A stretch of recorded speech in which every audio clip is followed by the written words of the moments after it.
Hello বন্ধুরা, আজকে আমরা শুনবো house of the dragon season 2 episode 8 এর এক্সপ্লেনেশন। সো যারা এখনো চ্যানেলটাকে সাবস্ক্রাইব করোনি তারা অবশ্যই সাবস্ক্রাইব করে দিও চ্যানেলটাকে। চলো বন্ধুরা, আজকের ভিডিওটা শুরু করা যাক।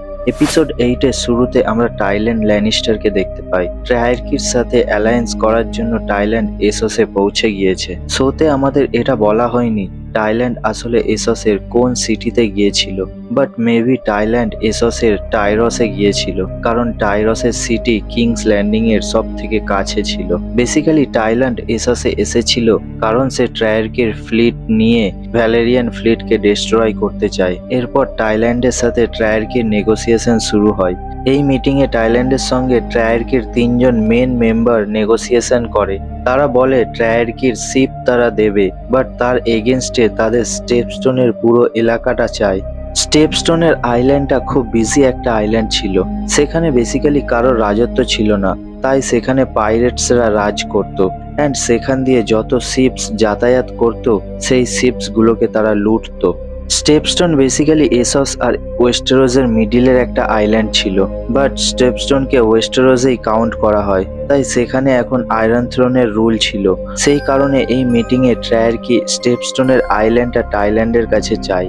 এই কন্ডিশনটা শুনে টাইল্যান্ড একটু ভেবে চিনতে রাজি হয়ে যায়, বাট ট্রায়ার্কি এত সহজে তাদের শিপস দেবে না। ট্রায়ার্কি এটাও বলে সেখানে তারা নিজেদের রুল স্ট্যাবলিশ করবে, তার সাথে সেখান দিয়ে যত শিপস যাতায়াত করবে তারা সবার কাছ থেকে ট্যাক্স নেবে। টাইল্যান্ড এই ডিমান্ডটা শুনে প্রথমে একটু চিন্তায় পড়ে যায়। সে ভাবে যে সে যদি এই ডিমান্ডটাতে রাজি হয়ে যায় তাহলে এমন তাকে নিশ্চয়ই মেরে ফেলবে, বাট যেহেতু এই সময় তার ট্রায়ার্কে শিপসের খুব বেশি প্রয়োজন ছিল তাই সে এই কন্ডিশনটাতেও রাজি হয়ে যায়। বাট টাইল্যান্ডের মানা না মানাতে কিছু যায় আসে না। দেন আমরা এখানে ট্রায়ার্কির অ্যাডমিরাল সারাকো লোহারকে দেখতে পাই। সে এখানে এসে বলে টাইল্যান্ডকে তার সাথে ফাইট করতে হবে। টাইল্যান্ড যদি তাকে ফাইটে হারিয়ে দেয় তাহলে সে তার শিপস দেবে। সারাকো লোহারকে দেখে বেসিক্যালি মেয়ে মনে হয়, বাট তার এক্স্যাক্টলি জেন্ডার কি ছিল সেটা শোতে মেনশন করা হয়নি। দেন কিছু সময় পরে টাইল্যান্ড এন্ড সারাকো লোহারের মধ্যে একটা ফাইট দেখা যায়। এই ফাইটে টাইল্যান্ড সারাকো লোহারকে একটা পাঞ্চেস মারে। দেন সারাকো এটাতে খুশি হয়ে যায় অ্যান্ড সে তার সার্ভিসেস টাইল্যান্ডকে দেওয়ার জন্য রাজি হয়ে যায়। এরপর আমরা ভেগার অ্যান্ড এমনকে দেখতে পাই। এখানে এমন ভেগারকে দিয়ে সার্ভ পয়েন্টের পুরো এলাকাটাকে জ্বালিয়ে দেয় অ্যান্ড সেখানে কয়েক হাজার মানুষ বিনা কারণে মারা যায়। এপিসোড 7-এ আমরা দেখেছিলাম এমন সিলভার উইংস এর পেছন করতে করতে ড্র্যাগনস্টোনের একদম কাছাকাছি পৌঁছে গিয়েছিল। এরপর সে সেখান দিয়ে ইউটার্ন নিয়ে ব্যাকে চলে আসে। সে তখন খুব রেগে ছিল, তাই সে কিংস ল্যান্ডিং এ যাওয়ার আগে সার্ভ পয়েন্টের সিটিতে যায় অ্যান্ড সেখানে সার্ভ পয়েন্টের ক্যাসেল আর পুরো সিটিকে সে জ্বালিয়ে দেয়, কারণ এই হাউসটা ব্ল্যাকসের সাপোর্টার্স ছিল। দেন আমরা কিংস ল্যান্ডিং এ এগন আর ল্যারিসের মধ্যে একটা কনভারসেশন দেখতে পাই। ল্যারিস এগনকে বলে আমাদের এখন কিংস ল্যান্ডিং ছেড়ে চলে যেতে হবে, কারণ ব্ল্যাকসের সাইডে এখন 6টা ড্র্যাগন হয়ে গেছে। রাহিনীরা যখন তখন কিংস ল্যান্ডিং এ অ্যাটাক করে দিতে পারে। কিংস ল্যান্ডিং এর সিটি এখন সেফ ছিল না। ল্যারিসের কথা অনুযায়ী এমন্ড এখন কিংস ল্যান্ডিং এ নেই, তাই এটাই পারফেক্ট টাইম কিংস ল্যান্ডিং দিয়ে পালানোর। বাট ডিপ্রেস এগন এটা শুনে খুব রেগে যায় অ্যান্ড সে বলে আমি রাজা, তাই আমি কেন পালাবো। এরপর এগন তার হরিবেল হেলথ কন্ডিশনের ব্যাপারে ল্যারিসকে বলে। এখানে এগন এটা বলে যে সানফায়ার ওয়াজ ডেড, বাট আমরা আগের এপিসোডে দেখেছিলাম যে সানফায়ার মারা যায়নি, সে শুধু খুব খারাপ ভাবে ইনজিওর্ড ছিল। ইভেন ক্রিস্টান কোলো অ্যালিসেন্টকে বলে যে সানফায়ার ইনজর্ড হয়ে গেছে। অ্যাকচুয়ালি সানফায়ারের সাথে কি হয়েছে সেটা আমরা সিজন 3-তে জানতে পারবো। এরপর ল্যারিস এগনকে বলে এই সময় এমন্ড আর রাহিনীরাকে ফাইট করতে দেওয়া উচিত, আমরা শুধু দূর থেকে সব নোটিস করব। এরপর যখন সঠিক সময় আসবে তখন আমরা কিংস ল্যান্ডিং এ ফিরে আসব। ল্যারিসের কথা অনুযায়ী এমন্ড আর রাহিনীরার ফাইটের কারণে যখন সাধারণ মানুষ রেগে থাকবে সেই সময় এগন যখন কিংস ল্যান্ডিং এ এন্ট্রি করবে তাকে সবাই এগন দ্য পিস মেকার, এগন দ্য রিবিল্ডার বলবে। এটা শুনে এগনও মনে মনে একটু খুশি হয়ে যায় অ্যান্ড সে রাজি হয়ে যায় ল্যারিসের সাথে যাওয়ার জন্য। দেন আমরা রাহিনাকে দেখতে পাই। সে ভেলের পাহাড়ে এখানে সেখানে ঘুরে বেড়াচ্ছে ড্র্যাগনসের খোঁজে। এটা ইনলজিক্যাল একটা সিন বলে মনে হয়েছে, কারণ রেহিনার সাথে কেউ ছিল না। সে কত দিন দিয়ে এইভাবে ঘুরে বেড়াচ্ছে সেটাও জানা নেই। সে এখানে কি খেয়ে বেঁচে আছে, অ্যান্ড এখানে এই সময় অনেক ঠান্ডাও ছিল, তাই সে কিভাবে এখানে সার্ভাইভ করলো এটাও ইনলজিক্যাল। বাই দ্য ওয়ে, এরপর আমরা ড্র্যাগন সিডসকে দেখতে পাই। এখানে এটা বোঝা যায় হিউ দ্য হ্যামার একজন শান্তশিষ্ট অ্যান্ড কুল মানুষ ছিল, বাট উলফ একদমই মদখোর আর পাগলাচোদা টাইপের একটা ক্যারেক্টার ছিল। উলফ এখানে ভুলভাল বকতে থাকে, সে কাউকে রেসপেক্ট করে না। এই ব্যাপারটা জেসেরিস নোটিস করে। এরপর জেসেরিস উলফকে কথা শুনিয়ে দেয় অ্যান্ড সে উলফকে ধমকি দেয় শুধরে যাওয়ার জন্য। দেন আমরা লর্ড কর্লিস অ্যান্ড কুইন রেহনিরার মধ্যে একটা কনভারসেশন দেখতে পাই। লর্ড কর্লিস তাকে বলে, এখন আমাদের কাছে ছটা ড্র্যাগনস চলে এসেছে, তাই আমাদের এখন ওয়েট না করে ইমিডিয়েট অ্যাটাক করা উচিত। কর্লিস আরও বলে, এমন্ড এই সময় খুব রেগে থাকবে, কারণ এমন্ড এক সময় নিজেকে সব থেকে বেশি পাওয়ারফুল বলে মনে করত, বাট যেহেতু এখন ব্ল্যাকসের পাওয়ার বেশি হয়ে গেছে, তাই এরকম অবস্থায় এমন্ড আরো বেশি ডেঞ্জারাস হতে পারে। কর্লিসের প্ল্যান অনুযায়ী সে এখন গ্যালেটের এরিয়াতে যাবে, কারণ সেখানে এখন ল্যানিস্টার আর হাই টাওয়ারের শিপস যখন তখন অ্যাটাক করে দিতে পারে। দেন রেহনিরা কর্লিসের শিপস সি স্নেকের ব্যাপারে জিজ্ঞাসা করে। দেন কর্লিস তাকে বলে তার জাহাজের নাম এখন সে চেঞ্জ করে দিয়েছে। বেসিক্যালি তার জাহাজের নাম ছিল the queen that never was, and এই নামটার জন্য এই এপিসোডের নামও ছিল দ্য কুইন দ্যাট এভার ওয়াজ। দেন আমরা পৌঁছে যাই হ্যারেনহ্যালে। এখানে রিভারম্যানের আর্মি এখন এমন্ডের কথা শুনতে শুরু করেছে। দেন আমরা দেখতে পাই স্যার অ্যালফ্রেড ব্রুম হ্যারেনহ্যালে পৌঁছে গিয়েছে, যাকে বেসিক্যালি রেহনিরা পাঠিয়েছিল হ্যারেনহ্যালে এখানে ডেমন কি করছে সেটা জানার জন্য। বাট অ্যালফ্রেড ব্রুম এখানে এসে পাল্টি মারে। সে ডেমনকে বলে, রেহনিরা নিশ্চয়ই একজন ভালো কুইন, বাট এই সময় তোমাকেই কিং হওয়া উচিত, কারণ এই সময় আমাদের এমন একজনকে চাই যে বেসিক্যালি পুরো রেলমকে জুড়তে পারবে। এটা শুনে ডেমন একদম শকড হয়ে যায়। ডেমন অ্যালফ্রেড ব্রুমকে টার্ন ক্লক বলে, অ্যান্ড এই পুরো কনভারসেশনটা দূর থেকে সাইমন স্ট্রম দেখে নেয়। সাইমন স্ট্রমের মনে হয় এরা কুইন রেহনিরাকে ধোকা দিতে পারে, তাই সে অফ স্ক্রিন রেহনিরাকে একটা রেভেন পাঠায়। দেন কিংস ল্যান্ডিং এ এমন্ডের কিছু খারাপ অর্ডার শুনে ইভেন জাসপার ওয়াইল্ডও শকড হয়ে যায়। জাসপার ওয়াইল্ডের মুখ দেখে এখানে এটা বোঝাই যাচ্ছিল যে সেও বুঝে গেছে এমন্ড এখন আস্তে আস্তে আউট অফ কন্ট্রোল হয়ে গেছে। দেন এমন্ড তার বোন হেলেনাকে ড্রিম ফায়ার ড্র্যাগনসকে নিয়ে ব্যাটেলে যাওয়ার হুকুম দেয়, কিন্তু হেলেনা এমন্ডকে মানা করে দেয়। এটা শুনে এমন্ড খুব রেগে যায়। এরপর সেখানে অ্যালিসেন্ট এসে এমন্ডকে বলে, এইভাবে আমাদের ওয়ার জিতে লাভ নেই। হেলেনা তোমার বোন হয়, তোমাকে তাকে সেফ রাখা উচিত, সেটা না করে তুমি তাকে ওয়ারে পাঠাতে চাও। এরকম কিছু কথা অ্যালিসেন্ট এমন্ডকে শোনায়। এটা শুনে এমন্ড সেখান দিয়ে বেরিয়ে যায়। দেন অ্যালিসেন্ট গ্র্যান্ডমাস্টার ওরওয়াইল্ডের কাছে একটা হেল্প চায়। সে বেসিক্যালি কি হেল্প চেয়েছে সেটা আমরা এপিসোডের এন্ডে জানতে পারবো। দেন একটা ছোট্ট সিনে আমরা দেখতে পাই স্যার গুয়েন হাইটাওয়ার জানতে পেরে গেছে স্যার ক্রিস্টান কোল অ্যান্ড অ্যালিসেন্টের অ্যাফেয়ার্সের ব্যাপারে। অবভিয়াসলি গুয়েন হাইটাওয়ার খুব রেগে ছিল। সে ডাইরেক্ট ক্রিস্টান কোলের সামনে তলোয়ার বার করে নেয়, বাট সাডেনলি ক্রিস্টান কোল এখানে ফিলোসফার হয়ে যায়। এরপর আমরা ড্র্যাগন স্টোনে জেসেরিসকে দেখতে পাই। সে একটু স্যাড ছিল। এইভাবে লো বর্ন বাস্টেডদেরকে ড্র্যাগনস রাইডার বানানো হয়েছে, এটা নিয়ে সে একটু স্যাড ছিল। বাট বেলা তাকে বোঝায় তারা ড্র্যাগনস রাইডার হয়েছে তো কি হয়েছে, তাদের হতে দাও, তুমি রানীর পরের উত্তরাধিকারী, তাই তোমার এইসব ছোটখাটো ব্যাপার নিয়ে চিন্তা করা ঠিক না। দেন আমরা ড্র্যাগন সিডসদের একটা মিটিং দেখতে পাই। উলফ এখানে মদের খেয়ালে খুব ভুলভাল বকতে থাকে। দেন রেহনিরা তাদেরকে বলে, তোমাদের কাছে 2 দিন সময় রয়েছে, এর মধ্যে তোমাদেরকে ড্র্যাগনসকে কমান্ড করা শিখতে হবে, কারণ 2 দিন পর তোমাদেরকে ওয়ারে যেতে হবে।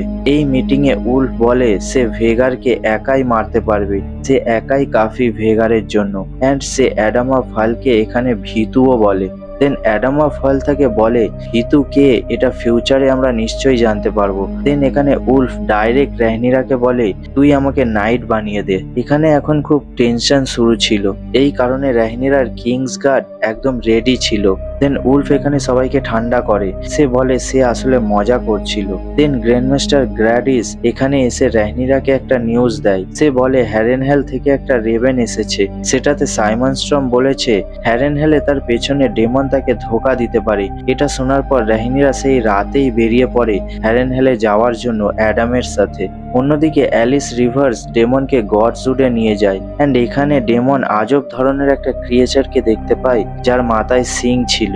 এই যে ক্রিয়েচারটা এখানে দেখা যায় এটা মিস্টেরিয়াস গ্রিন ম্যান আইল অফ ফেসেস ছিল। এরা আসলে আইল অফ ফেসেসে থাকে। আইল অফ ফেসেস আসলে ছোট্ট একটা আইল্যান্ড ছিল যেটা বেসিক্যালি গডস আই নদীর মিডিলে ছিল। এই আইল্যান্ডটাকে আইল অফ ফেসেস বলার রিজন ছিল এখানে অনেক গডসউড ট্রি ছিল আর প্রত্যেকটা গাছে একটা করে ফেস ডিজাইন করা ছিল, যার মানে এই ট্রিগুলো ওল্ড গডসের ট্রি ছিল।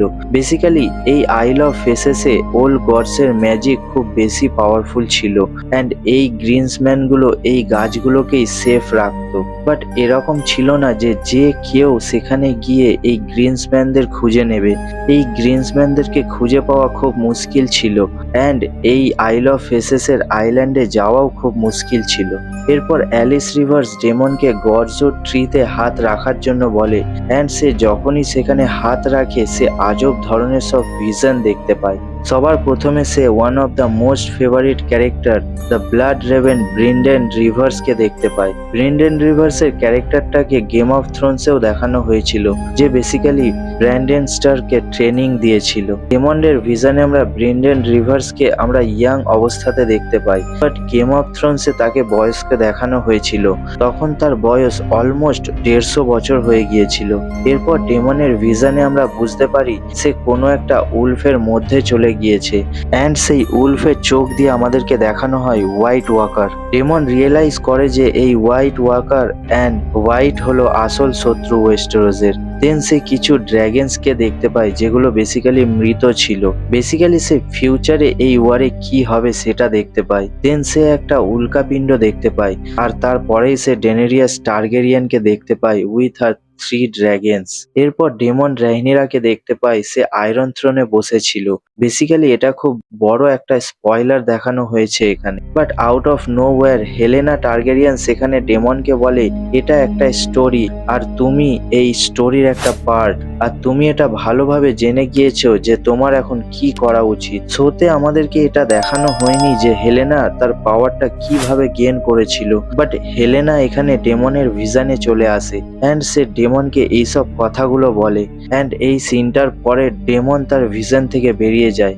অন্যদিকে আমরা হেলেনাকে দেখতে পাই। ডেমন এখানে আবারও আসে হেলেনাকে মানানোর জন্য, যাতে সে তার ড্র্যাগন ড্রিমফায়ারের সাহায্যে ওয়ারে তাকে হেল্প করে। এটা সেই হেলেনা যে বেসিক্যালি ছোট মোটো ভিশন দেখতে পাচ্ছিল, বাট এখন হঠাৎ তার সাথে কি হয়েছে জানি না, সে এখন সব দেখতে পাচ্ছে। পুরো দুনিয়াতে এখন কোথায় কি চলছে সব খবর তার কাছে রয়েছে। হেলেনার ভিশন এখন খুব পাওয়ারফুল হয়ে গেছে।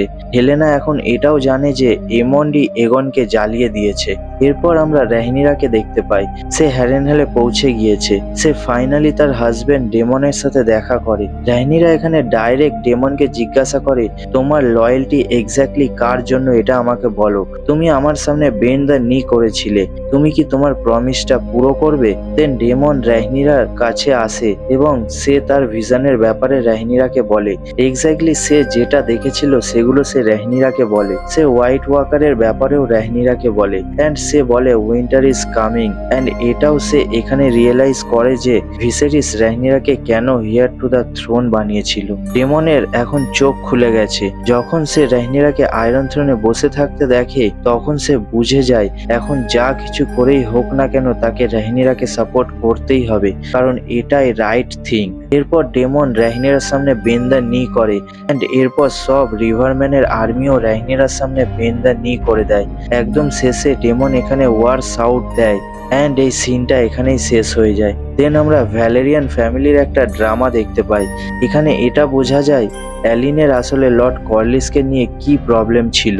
অ্যালিনের কথা অনুযায়ী লর্ড কর্লিস অনেক বছর দিয়ে তার বাস্টার্ড ছেলে অ্যালিন অ্যান্ড অ্যাডামকে একসেপ্ট করেনি। অ্যালিন বলে সে ছোটবেলায় অনেক বেশি গরিব ছিল, তার দুবেলার খাবারও ঠিক মতো জুটতো না। সেই দিনগুলোতে অ্যালিনের ফ্যামিলির লর্ড কর্লিসের হেল্পের দরকার ছিল, বাট সেই দিনগুলোতে লর্ড কর্লিস কখনো তাদের সাহায্য করেনি। কর্লিস সেই সময় তার ছেলে লেনর এবং মেয়ে লেনার সাথে মাস্ট সুখের জীবন কাটাচ্ছিল, বাট সে কখনো অ্যালিন আর অ্যাডামকে অ্যাটেনশন দেয়নি, কারণ তারা বাস্টার্ড ছিল। বাট যখন লেনর আর লেনা মারা যায় আর তারপরে হেয়ার টু দ্য ড্রিফমার লুসেরিসও মারা যায়, তারপর লর্ড কর্লিসের ভালোবাসা জেগে ওঠে অ্যালিনের জন্য। এই কারণে অ্যালিন খুব স্যাড অ্যান্ড অ্যাংরি ছিল। সে বলে এরকম ভালোবাসা আর রেসপেক্ট আমার চাই না। অ্যালিন কর্লিসকে বলে আমি তোমার জন্য নিশ্চয়ই লড়বো, কারণ তুমি এখন আমাদের লর্ড, আর সেই জন্য তোমার হুকুম আমি নিশ্চয়ই মানবো। বাট যখন এই ওয়ারটা শেষ হয়ে যাবে তখন আমি নিজের রাস্তায় চলে যাব। অ্যালিন কর্লিসকে বলে তোমার কোনো হেল্পের আমার দরকার নেই। পরের সিনে আমরা দেখতে পাই অ্যালিসেন্ট ড্র্যাগনস্টোনে আসে রাহিনীরার সাথে দেখা করার জন্য, অ্যান্ড সে গ্রিনসের সাইডের সব ইনফরমেশন রাহিনীরাকে বলে। বেসিক্যালি অ্যালিসেন্ট রাহিনীরাকে গ্রিনসের সব ইনফরমেশন বলে দেয়। সে বলে এমন্ড কিছু সময় পরেই হ্যারেনহ্যালে চলে যাবে ব্যাটেলের জন্য, অ্যান্ড সেই সময় তুমি কিংস ল্যান্ডিং এ অ্যাটাক করতে পারবে। এমন্ড যখন থাকবে না তখন হেলেনা কিংস ল্যান্ডিং এর কুইন থাকবে, অ্যান্ড অ্যাজ আ কুইন তার অর্ডার সবাইকে মানতেই হবে। বেসিক্যালি অ্যালিসেন্ট হেলেনাকে বলে কিংস ল্যান্ডিং এর সব দরজা খুলে দেবে। সেই সময় রাহিনীরা উইথাউট কোনো রক্ত ঝরিয়ে কিংস ল্যান্ডিং এ কবজা করতে পারবে, অ্যান্ড সে তার আয়রন থ্রোনও নিতে পারবে। অ্যালিসেন্টের কথা অনুযায়ী সে এখন আর কোনো ওয়ার চায় না, সে শুধু তার মেয়ে হেলেনার জান বাঁচাতে চায়। অ্যান্ড অ্যালিসেন্ট আগে আরো বলে যখন তুমি কিংস ল্যান্ডিং এ প্রবেশ করবে তখন এগন তোমার সামনে বেন্ড দ্য নি করে দেবে, অ্যান্ড এই ওয়ারটা এখানেই শেষ হয়ে যাবে। সো এটা শুনে রাহিনীরা খুব রেগে যায়। রাহিনীরা বলে আয়রন থ্রোনে বসার জন্য আমাকে এগনকে মারতেই হবে, a son for a son. Bend the knee করে কোনো লাভ নেই, এখন অনেক লেট হয়ে গেছে। অ্যালিসেন্ট যদি নিজের প্ল্যানটা এক্সিকিউট করতে চায় তাহলে তাকে এটা বুঝে নিতে হবে যে এগনকে মরতেই হবে। বেসিক্যালি রাহিনীরা এখানে একজন মাকে তার ছেলেকে মারার জন্য বলে, অ্যান্ড ইমোশনাল অ্যালিসেন্ট এটা একসেপ্ট করে নেয়। অ্যান্ড একদম শেষে আমরা কিছু মন্টেজ সিন দেখতে পাই। প্রথমে আমরা ড্র্যাগন সিডসকে দেখতে পাই, তারা আর্মার পরে রেডি হচ্ছিল ওয়ারের জন্য। এরপর আমরা অরমুন্ড হাই টাওয়ারের আর্মিকে দেখতে পাই, যারা বেসিক্যালি ওল্ড টাউন দিয়ে আসছিল। অ্যান্ড এখানে আমরা টেরনের ড্র্যাগন ব্লু কুইন টেসারিয়ানকেও দেখতে পাই। অ্যান্ড দেন আমরা উইন্টার উলফের আর্মিকে দেখতে পাই, যারা বেসিক্যালি টুইন্সের ব্রিজ ক্রস করছিল রিভারল্যান্ডে যাওয়ার জন্য, যাতে তারা রাহিনীরাকে সাপোর্ট করতে পারে। দেন আমরা জেসেন ল্যানিস্টার অ্যান্ড হাম্প্রি লেফর্ডকেও দেখতে পাই, তাদের আর্মিও এখন রিভারল্যান্ডের দিকে প্রোগ্রেস করছে। দেন আমরা ডেমনকে তার ডেঞ্জারাস আর্মার পরে দেখতে পাই, সে এখানে তার আর্মিকে দেখে একটু খুশি ছিল। নেক্সট আমরা টাইল্যান্ড অ্যান্ড সারাকো লোহারকে দেখতে পাই, তারা বেসিক্যালি ট্রায়ার্কির ম্যাসিভ 90 শিপস নিয়ে গ্যালেটের দিকে যাওয়ার জন্য বেরিয়েছিল। অন্যদিকে তাদের rivals Lord Corlys and Alyn Velaryon the queen that never was শিপসের দিকে যাচ্ছিল একটা ছোট্ট বোটে করে, অ্যান্ড তারা সেই বড় শিপসটা নিয়ে গ্যালেটের দিকে যাবে। দেন আমরা রাহিনাকে দেখতে পাই, সে এখানে ফাইনালি শিপ স্টিলার ড্র্যাগনকে খুঁজে পায়। শিপ স্টিলার ড্র্যাগনের ডিজাইনটাও ওয়ান অফ দ্য বেস্ট দেখানো হয়েছে শোতে। দেন আমরা স্যার অটো হাই টাওয়ারকে দেখতে পাই, এখানে স্যার অটোকে কেউ তো একটা বন্দি বানিয়ে রেখেছিল। বেসিক্যালি তাকে কে বন্দি বানিয়ে রেখেছিল এটা আমরা আই থিঙ্ক সিজন 3-তে জানতে পারবো। অ্যান্ড লাস্টলি আমরা ল্যারিস আর কিং এগনকে দেখতে পাই, তারা এসসে যাওয়ার জন্য বেরিয়ে পড়েছে। মেবি তারা এসসের ব্রাভোসে যাবে, বাট এক্স্যাক্টলি তারা কোথায় যাচ্ছে, তাদের কি প্ল্যান রয়েছে সেটা আমরা সোজা সিজন 3-তে মানে 2026-এ জানতে পারবো। সো সিজন 2 এর এপিসোড 8 এখানেই শেষ হয়ে যায়, অ্যান্ড এর সাথে পুরো সিজন 2ও এখানেই এন্ড হয়ে যায়। পরের সিজন রিলিজ হবে 2026-এ। ততদিন তোমরা সবাই ভালো থেকো, অ্যান্ড এই ধরনের এক্সপ্লেনেশন ভিডিও দেখার জন্য চ্যানেলটাকে অবশ্যই সাবস্ক্রাইব করে দিও। দেখা হচ্ছে পরের কোনো ভিডিওতে। বাই।